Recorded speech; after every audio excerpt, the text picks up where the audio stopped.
G'day everyone, my name is Dave, and today I want to talk about fear. Is it a good thing or a bad thing? I mean, God tells us that the fear of the Lord is the beginning of all wisdom, but what does that even mean? Well, in this video, I'm going to show you how a single Hebrew word can not only explain the meaning of this kind of fear, but also how it can actually help you follow Jesus.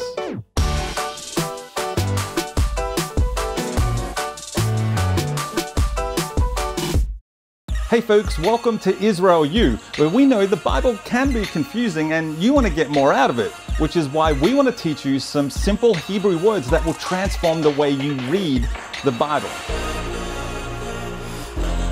In Proverbs 9, we read that the fear of the Lord is the beginning of all wisdom.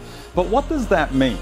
To be honest, I grew up thinking that to fear the Lord meant being scared of Him, but it's actually so much more than that. You see, one of the words we translate as fear throughout the Bible is the Hebrew word yirah. But this is a different kind of fear than what you probably expect. You see, this word yirah more fully means awe.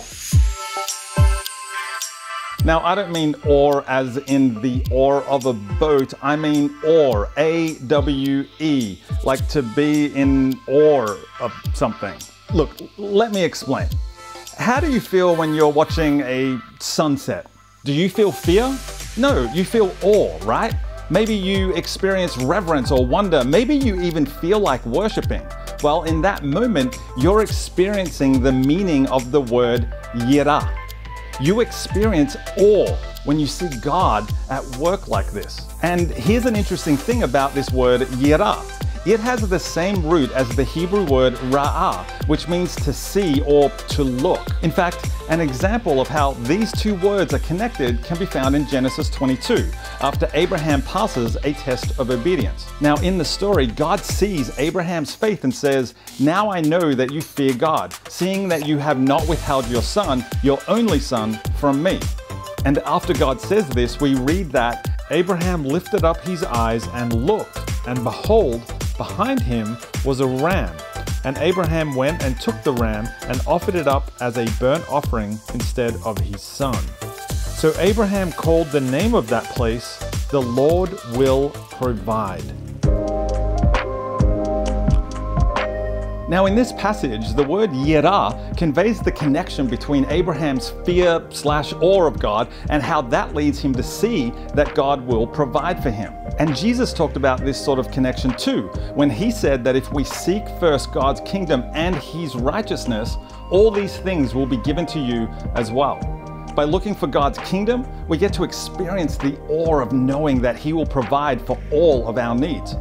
But author Lisa Bevere rightly points out that we're a generation that has been stripped of our awe.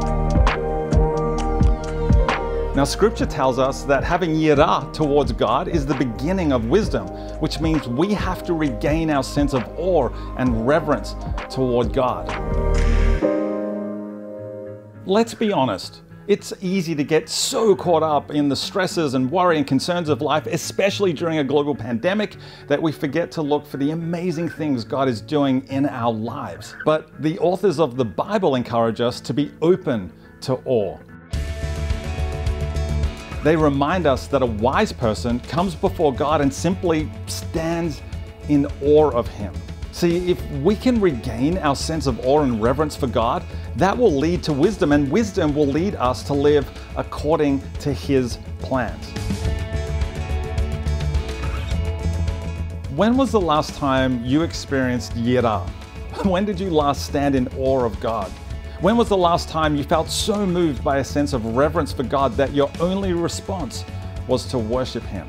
As a team, our prayer for you today is that you will experience God's presence in a way that causes you to simply stand in awe of Him. Hey, thanks so much for watching. If this content was helpful for you, make sure you give it a thumbs up and subscribe to our channel if you haven't done so already. And make sure you follow us on social media. And if you'd like to see more videos just like this one, make sure you check out Israelu.org.